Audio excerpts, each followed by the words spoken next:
In describing the Herring River, the first thing that comes to my mind is that it's wild. You have to see it to understand just how special it is. It's almost hypnotizing to watch the wind blow, the marsh grass. Salt marshes are just gorgeous places to kayak or canoe through. They call them the nurseries of the ocean. Herring River is a 1,100-acre riverine salt marsh that developed about 2,000 years ago. Historically, it was incredibly productive and valuable until we made the ill-fated decision to dike it off back in the early 1900s. So you can imagine that if you were to cut off the tides, you would get really radical changes in the ecology. Its most important role is to provide the linkage between saltwater and freshwater. And when you put something like a dike in between the two, you have just defeated its fundamental purpose for existence. Restricting tides in a wetland has major ecological consequences. Completely alters the ecology. It prevents fish from migrating. It causes the assemblage of plants and animals to change. Right now, it is a clogged and invasive species-filled body of water. It was diked 100 years plus ago. That dramatically changed the parameters, the water quality, the marine life, the value of the wetlands entirely. It's deteriorating. It has very low oxygen. It's even tough for the herring that we do have to get up the river. It's kind of a mess. So we're looking to clean up that mess and restore the estuary to its prior beauty and grandeur, and also doing great ecological benefit at the same time. So the dike itself, its Crescent Neck Road, will be open from its existing 18 feet up to about 165 feet, with control gates so that the tide can be managed and returned incrementally into the Herring River Basin. There'll also be structures at the intersection of Mill Creek and the Herring River, as well as Poldike Creek, to allow control and to prevent damage to structures in those subbasins. Poldike Road, County Road, Bondbrook Road will be raised in sections so that they will not be flooded. It's got a lot of science behind it, and it's a very conservative approach. The Herring River Restoration Project is probably one of the most studied potential projects that I have ever encountered. When you see the level of professional scientists and naturalists and biologists and the importance to the Gulf of Maine and feeding the cod, it's a no-brainer. The restoration is going to benefit everybody, it seems to me. We're going to have tremendous development of habitat, both salt marsh and freshwater marsh. The recovery of the fin fishery as water quality improves, the reduction in nuisance mosquito breeding. Enhanced habitat for birds. People will be able to boat in places where right now is shrubs and grasses. I really look forward to catching a bass in the river again. I used to do it. We'll have a lot more herring who can make it up to the spawning ponds. It'd be healthy economically and environmentally to have that dike open. We think the restoration of the river would help us because obviously the inundation of salt water back into our natural creeks and drainage systems would help us get rid of Phragmites. It has had a lot of citizen and stakeholder input. You have two local communities, Truro and Wellfleet, coming together, and the state is actively involved. And then at the federal level, you have active participation by the Cape Cod National Seashore and participation and support from Congressman Keating. People in Truro understand that this is the right thing to do for our fragile environment. It's the heart of the tourist attraction to this area. I would like us to be on the map for this project for the next 50, 60 to 75 years. We had a huge asset here that 110 years ago we compromised. It would be nice to have it back. Turn on the seawater and nature will fix it. However we leave the planet is up to us. We're going to either leave it better or worse. It never gets left the same. And I think that it's up to all of us, individually and collectively, to try to see what we can do to leave it better.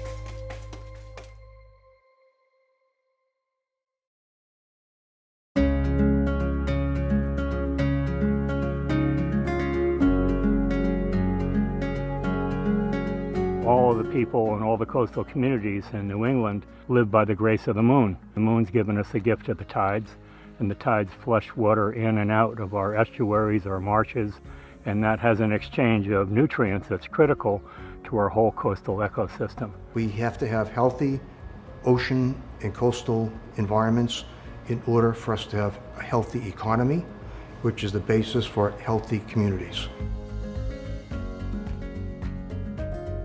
Salt marshes are some of the most productive habitat in the world. They rival tropical rainforests for productivity.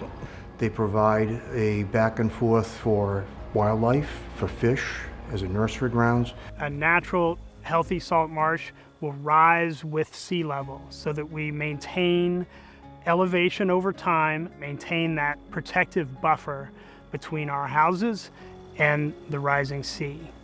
Estuaries are producing grasses that absorb carbon dioxide and sequester it in the roots and into the mud. Other countries around the world are talking about blue carbon as a concept. One way to mitigate the excessive amount of CO2 in the air is to protect our coastal wetlands. It's like a factory that takes carbon out of the air and transforms it into a farm that can be used by animals. It's the energy that the plants derive from the sun to fix that carbon, and that energy is transmitted through the food web to power all these other organisms, including we who eat the shellfish and finfish. The estuary added up to about 1,100 acres of marsh prior to the construction of the dike. That salt marsh has now shrunk down to about 35 acres. And there's been a really dramatic change from this open, expansive, grassy marsh to a shrub and tree thicket. The whole purpose of building the dike was to try to dewater the wetland. The problem with that is that when you drain salt marsh peat, it's loaded with sulfur.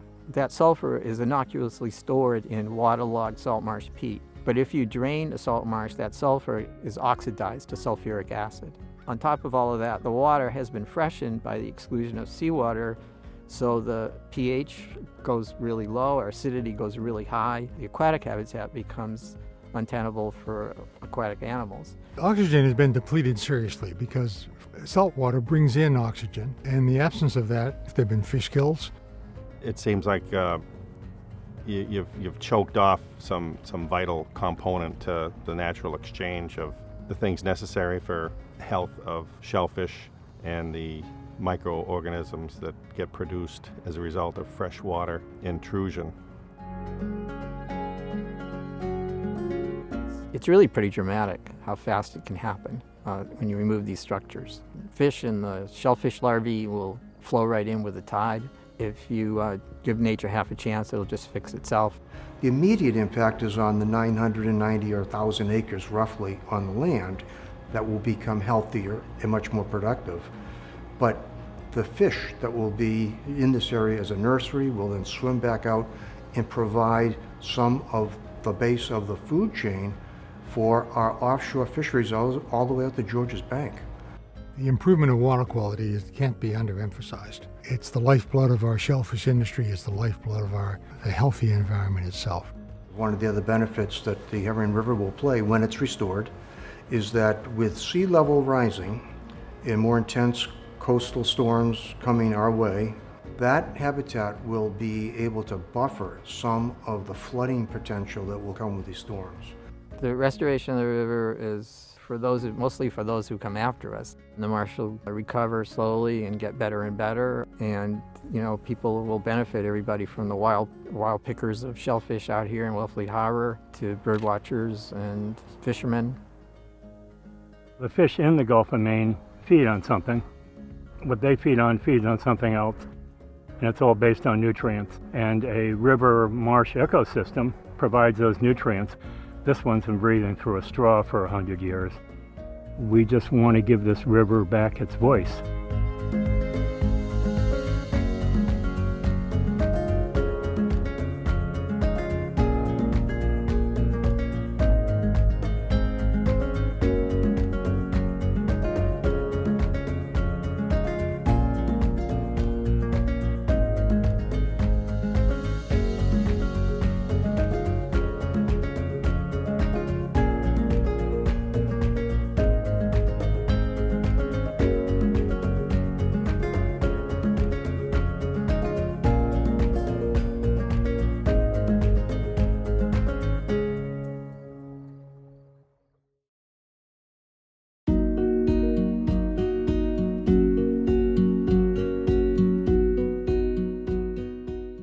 My brother and I started canoeing on the Herring River in the early 1960s, so I have a lengthy connection with the Herring River.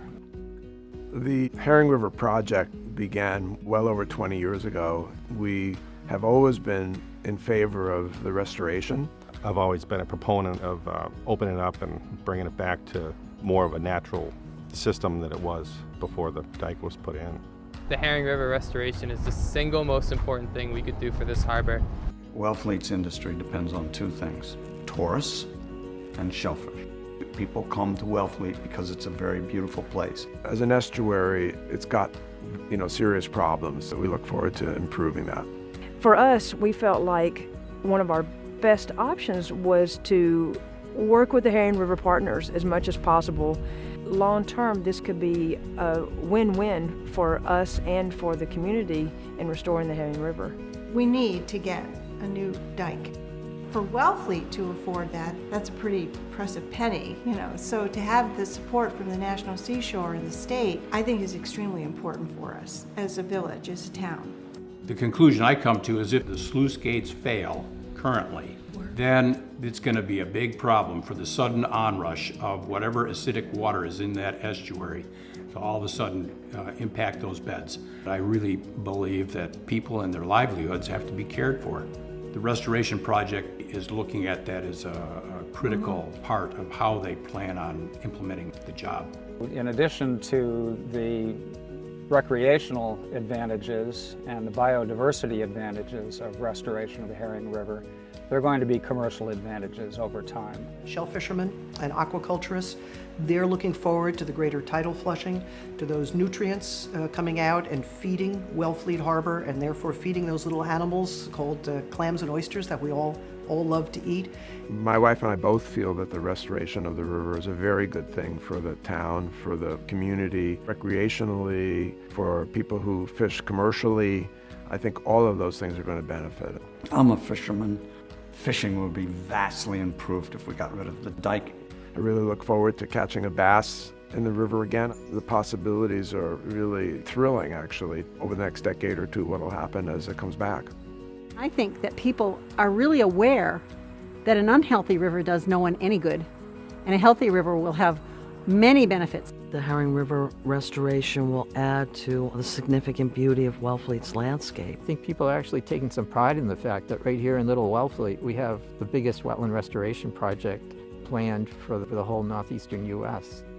Salt marsh restoration, it's a really good thing. I feel great about it. I'm proud that the town is doing something like that for the harbor, for making more salt marsh behind the dike. It's really a win-win situation for everybody. The important thing, I believe, is having an informed community so that we are able to address questions and concerns. There may be differences of opinions, but it's important at least that we deal with the same set of facts and have some understanding of what is happening and what will happen. I invite anyone at any opportunity to get in touch with us, to look at our website, to engage with members of our community, our board, people who have expertise in this, so that they're as well informed as they should be and want to be about this most important major project.